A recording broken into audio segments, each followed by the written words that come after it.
Hello friends, सबसे पहले तो वेलकम करते हैं अपने चैनल में लफ़ा गार्डन में।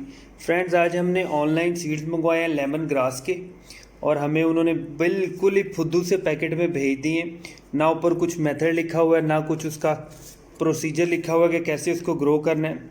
ये ऑनलाइन वाले जितने भी सेल करते हैं सीड्स और प्लांट्स, बिल्कुल ये फ्रॉड और फेक होते हैं।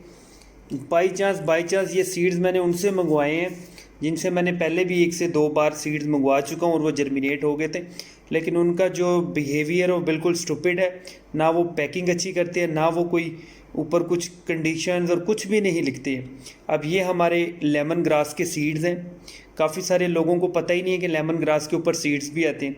जिस तरह हमारा बरमूदा ग्रास होता है, जिसको हम फाइन ढाका या कोरियन ग्रास कहते हैं, जो हमारे लान वगैरह में लगता है, इसको अगर आप कट ना करें, मशीन कटर ना यूज़ करें, तो वो बिल्कुल वाइल्ड ग्रो होता है और उसके ऊपर बहुत ज़्यादा फ्लावरिंग होती है और वहीं उसके सीड्स होते हैं। ऐसे ही लेमन ग्रास का हाल है बिल्कुल। अगर आप इसकी हार्वेस्टिंग ना करें तो इसके ऊपर सीड स्पॉट भी आते हैं और वो लेमन ग्रास जर्मिनेट भी होते हैं। अच्छा, काफ़ी सारे लोग पूछते हैं कि इसका ग्रोइंग सीज़न कौन सा है। ये कभी भी ग्रो हो सकते हैं। आप इसको जनवरी से लेके दिसंबर में जब आपका दिल करे आप इसको जर्मिनेट कर सकते हैं। और लेकिन आपने इसको इंडोर करना है। अगर सर्दियों का मौसम है फिर भी इंडोर, अगर गर्मियों का मौसम है तब भी इंडोर करना है। आज हम आपसे इसकी सारी ट्रिक शेयर करेंगे कैसे इसको ग्रो करना है। छोटे छोटे गमलों में आपने इसके लिए फल वाली मिट्टी लेनी है, लेकिन ऐसी मिट्टी लेनी है जो डेड ड्राई सॉइल हो। मतलब किसी पुराने गमले की मिट्टी लेनी है जिसके अंदर कंपोस्ट या फर्टिलाइज़र की प्रॉपर्टीज़ ना हो। बिल्कुल बिल्कुल रफ सी सॉइल होनी चाहिए, क्योंकि अगर ग्रास के या लेमन ग्रास के सीड्स आप किसी खाद वाली मिट्टी में ग्रो करेंगे तो वो जल जाएंगे, वो जर्मिनेट नहीं होंगे। अब आपसे मिट्टी शेयर करते हैं और गमलों के अंदर भर लेते हैं एक बार। ये छोटे छोटे पॉट्स हमने प्लास्टिक के सेलेक्ट किए हैं।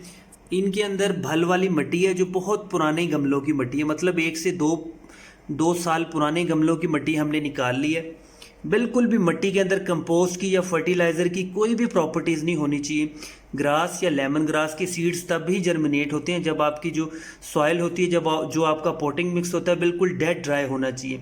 और आपकी जो पाउडर्ड सॉइल होनी चाहिए। मतलब अगर आप गमले की मिट्टी ले रहे हैं किसी पुराने की, तो उसको बहुत ज़्यादा सॉफ्ट कर लें, पाउडर्ड कर लें। उसमें कोई कंकरियाँ नहीं होनी चाहिए, बहुत ज़्यादा हार्ड नहीं होनी चाहिए। तब आपके सीड्स जर्मिनेट होंगे। और आपने ये सारा प्रोसेस इंडोर करना है। किसी भी मौसम में आप इसको ग्रो कर सकते हैं। इनडायरेक्ट विंडो के सामने रखते हैं जहाँ पे हल्की फुल्की धूप लग जाती हो, लेकिन इनडायरेक्ट होना चाहिए। और सबसे पहले आपने जो इम्पोर्टेंट ट्रिक है वो ये है कि आपने ग्रास को, इसके लेमन ग्रास के सीड्स को डायरेक्ट ऊपर स्प्रिंकल नहीं करना, ना आपने लगाना है। पहले आपने ये छोटे छोटे गमलों की मिट्टी को स्प्रिंकल करना है। इनको थोड़ा सा मॉइस्चर देना है। इतना मॉइस्चर देना है कि ऊपर से आपने इनको पानी नहीं देना। सीड्स को, इतने सेंसिटिव सीड्स होते हैं ये, अगर आप सीड्स लगाने के बाद ऊपर से पानी देंगे तो ये गल जाएंगे, ये कभी भी जर्मिनेट नहीं होंगे। एक गमले की मिट्टी को मैं थोड़ा सा आपके सामने मॉइस्ट करके दिखाता हूँ। बिल्कुल थोड़ा सा मॉइस्ट करना है, उसे बहुत ज़्यादा सोगी नहीं कर देना। अगर ज़रा सा भी वो कीचड़ सा बन गया तो ये कभी भी जर्मिनेट नहीं होंगे, बहुत सेंसिटिव होते हैं। पहले मॉइस्ट करने का यही फ़ायदा होता है कि आपको ऊपर से पानी बिल्कुल भी नहीं देना पड़ेगा। और आपने इसको पॉलीथीन से रैप भी कभी भी नहीं करना। आपने सिर्फ इसको ऐसे ही छोड़ देना, बिल्कुल इंडोर रखना है। अब अगर आप गौर से फील करें तो हमारी अपर जो सॉइल है बिल्कुल वो एक बार हल्की सी मॉइस्ट होगी। अब आपने इसके ऊपर स्प्रिंकल करने हैं सीड्स। अब हमारे पास 2 पॉट हैं और हमारे पास सीड्स कम से कम जो 100 प्लस हैं, जिसमें से 50 या मैक्सिमम 20 सीड्स जर्मिनेट होने के काबिल है। और आपने एक और ट्रिक यहाँ पे एक और नोट कर लेनी है।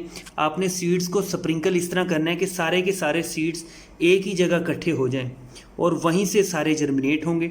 एक एक सीड्स करके आपने कभी भी नहीं लगाना है, वो कोई भी जर्मिनेट नहीं होगा। सारे के सारे सीड्स एक ही जगह लगा दिए। हम इन सीड्स को 2 पोर्शन में डिवाइड करेंगे।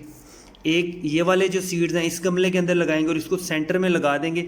और ऊपर से अगर आप बहुत बहुत पाउडर्ड सॉइल, मतलब बहुत ही पाउडर्ड सॉइल अगर ऊपर स्प्रिंकल कर सकते हैं तो ठीक है, वरना आपने दोबारा ऊपर हल्का सा पानी शावर कर देना है। अगर आप पाउडर्ड सॉइल नहीं स्प्रिंकल करना चाहते फिर भी ऊपर हल्का सा पानी शावर कर दें और आप इसको इंडोर रख दें तो ये बहुत जल्दी जर्मिनेट हो जाएंगे। और पुराने गमलों की मिट्टी निकालने का यही मकसद होता है कि जो आपको ये फ़ील हो जाएगा जब आपकी कुछ जर्मिनेट होंगे, आपको ये फ़ील हो जाएगा यही सीड जर्मिनेट हुए। क्योंकि अगर आपने ताज़ा मिट्टी ली होगी, उसके अंदर आपने कोई फर्टिलाइज़र यूज़ किया होगा, तो उसके अंदर अक्सर जड़ी बूटियाँ ग्रो हो जाती हैं, तो आपको कन्फर्म ही नहीं होगा कि आपके सीड्स जर्मिनेट हो रहे हैं या कोई जड़ी बूटियाँ निकल रही है। अब एक बार हम सीड्स को लगा देते हैं। अब हम सीड्स लगाने जा रहे हैं। एक चुटकी भर के बिल्कुल सेंटर में हमने सीड्स को लगा देना। देख लें, कुछ सीड्स हमने यहाँ लगा दिए, कुछ हम साथ वाले छोटे से पॉट में लगा देंगे। अब यहाँ पे आपके पास दो ऑप्शन हैं। अगर आपके पास बहुत ज़्यादा पाउडर्ड सॉइल, बहुत ही पाउडर्ड सॉइल है, तो आप ऊपर स्प्रिंकल कर सकते हैं। अगर आपके पास नहीं है तो आप दोबारा से थोड़ा सा पानी दे दें तो फिर भी आइडियल। लेकिन मैंने बहुत ही पाउडर्ड सॉइल रखी हुई है, वो मैं इनके ऊपर स्प्रिंकल करता हूँ और थोड़ा सा पानी ऊपर शावर करूँगा, बहुत थोड़ा सा पानी। अब ये भी हमारा एक पुराना गमला है जिसकी जो सॉइल है वो बहुत ज़्यादा पाउडर्ड है और बहुत ज़्यादा सॉफ्ट हुई हुई है। देखें, इसको हम दोबारा इसके ऊपर स्प्रिंकल करने जा रहे हैं। और आपने स्प्रिंकल इस तरह करना है कि आपके 50 to 80% सीड्स जो हैं वो छुप जाने चाहिए। बहुत ज़्यादा अगर आपने मिट्टी स्प्रिंकल कर दी तो आपके सीड्स दब जाएंगे, उन्होंने जर्मिनेट बिल्कुल भी नहीं होना।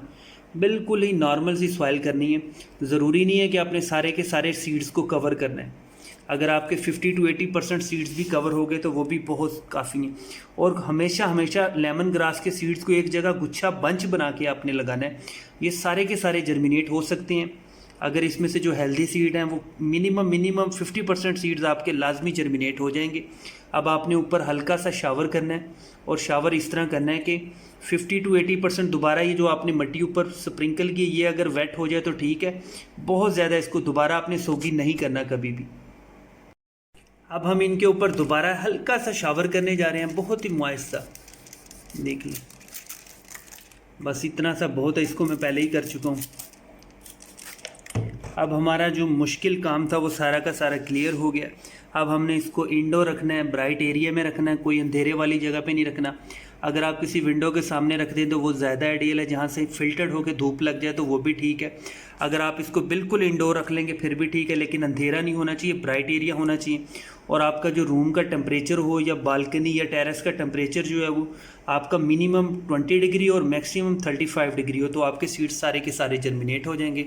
अब हम इसका वेट करते हैं। आपने किसी पॉलीथीन से इसको कवर नहीं करना और आपने इसको पानी जब भी देना, 6 से 7 दिन बाद जब भी पानी देना, हल्का सा शावर करना है। और ये सारे के सारे सीड्स 10 दिन से लेके 50 दिन तक सारे के सारे जर्मिनेट हो जाएंगे। कोई 10 दिन में भी हो सकता है, कोई 40 दिन में भी हो सकता है, लेकिन मैक्सिमम यही होता है कि 60 या 50 डेज़ में आपके सारे सीड्स जर्मिनेट हो जाएंगे। अब हम इनका वेट करते हैं। आज पूरे 59 डेज़ हो चुके हैं और 15 दिन के बाद हम आए हैं। इससे पहले हमारे बिल्कुल छोटे छोटे बेबी प्लांट्स थे जो हमारे लेमन ग्रास के जर्मिनेट हुए थे। मतलब हमारा 35 to 40 डेज़ के सेंटर में हमारे प्लांट्स जर्मिनेट हो गए थे और इनकी ग्रोथ बिल्कुल परफेक्ट जा रही है। और कोरोना वायरस के लॉकडाउन की वजह से हॉस्टल भी हमारा सील हो गया था और हम यहाँ आ नहीं सके थे। अभी मैं पहुँचा हूँ और मैंने फ़ौरन अपनी सारी की सारी सीडलिंग्स को पानी दी है। ये हमारे काजू के प्लांट्स हैं, ये हमारी वॉलनट की, अखरोट की बोनसाई बन रही थी और ये जो हमारी पुरानी 2 साल पुरानी बोनसाई थी ये बिल्कुल डेड हो गई है। सारे के सारे गमले हमारे ख़राब हो गए हैं। कुछ जो हमारी बड़ी सीडलिंग्स थी वो बच गई है। और ये हमारे लेमन के जो दूसरे प्लांट्स थे, हमने 2 प्लांट्स के अंदर काफ़ी सारे सीड्स लगाए थे, गुच्छा बना के, बंच बना के। एक छोटा गमला है उसके अंदर हमारा एक भी सीड जर्मिनेट नहीं हुआ और ना कोई सीड नज़र आ रहा है। और दूसरा जो हमारा छोटा सा पॉट था उसके अंदर हमारे कम से कम 9 से 10 प्लांट्स जर्मिनेट हो गए और ये काफ़ी बुशी हैं और ये 3 से 4 इंच इनकी हाइट भी हो गई है। और देखें, जो हमने इकट्ठे सीड्स लगाए थे वो ज़्यादा बुशी भी बन जाते हैं और उनका ज़्यादा फ़ायदा भी होता है। अब आपने इसी तरह इस पॉट को शिफ्ट कर देना किसी बड़े गमले में, किसी ठंडी जगह पे। ऐसी जगह इनको ऐसे गमले में लगाना है जो ऐसी जगह रखा हो जहाँ पे सिर्फ़ और सिर्फ 1 से 2 या मैक्सिमम 3 घंटे की धूप आती हो। चाहे जून हो चाहे जुलाई हो, सिर्फ 3 मैक्सिमम 2 से 3 घंटे की धूप आती हो। और जो गमले की मिट्टी है वो थोड़ी सी मॉइस्ट रखनी है तो आपके बिल्कुल परफेक्ट चलेंगे ये लेमन ग्रास के प्लांट्स। और आपने इनको गोबर की खाद देनी है, गली सड़ी जो बहुत पुरानी होती है, यही इनकी आइडियल फूड है। और जो वाइट कलर्स के ग्रेन्स होते हैं, मतलब जिसको हम यूरिया खाद कहते हैं, वो आप दें तो इनकी ग्रोथ बिल्कुल परफेक्ट हो जाएगी। अब हमारी सीडलिंग्स बिल्कुल रेडी और बिल्कुल परफेक्ट हमारे गमले हैं। और इसके जो देखिए काफ़ी हेल्दी प्लांट्स है।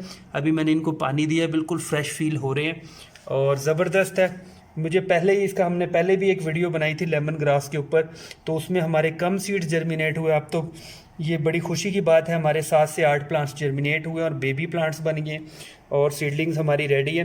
बस आपने यहाँ पे ये गलती कभी भी नहीं करनी कि आपने इनको, ये 7 या 8 है, इनको अलग अलग करके कभी भी गमलों में नहीं लगाना और इनका ज़्यादा इंतज़ार भी नहीं करना वेट होने का, बड़ा होने का। आप इनको ऐसे ही गमले समेत गमला निकालें और जो रूट बाउल समेत किसी बड़े गमले में लगा दें, तो ये सारे के सारे बहुत जल्दी बुशी हो जाएंगे। अब आपसे और अपने प्लांट्स शेयर करते हैं। कुछ ये हमारे लेमन ग्रास के प्लांट्स हैं जो हमने सीड से ग्रो किए थे और इनकी एज होगी 8 से 9 महीने के, इन बिटवीन 8 से 9 महीनों के दरमियान होगी और काफ़ी ज़्यादा बुशी हैं, काफ़ी ज़्यादा स्मेल आ रही है, खुशबू आ रही है।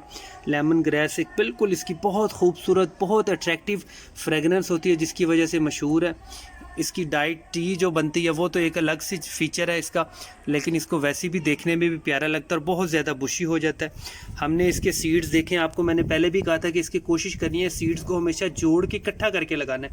देख लें, उसी तरह हमने इसको प्लांट कर दिया था छोटे छोटे कप्स में से, तो देख लें अब ये कितने बुशी हो गए हैं। और इसके साथ साथ पप्स भी देता है।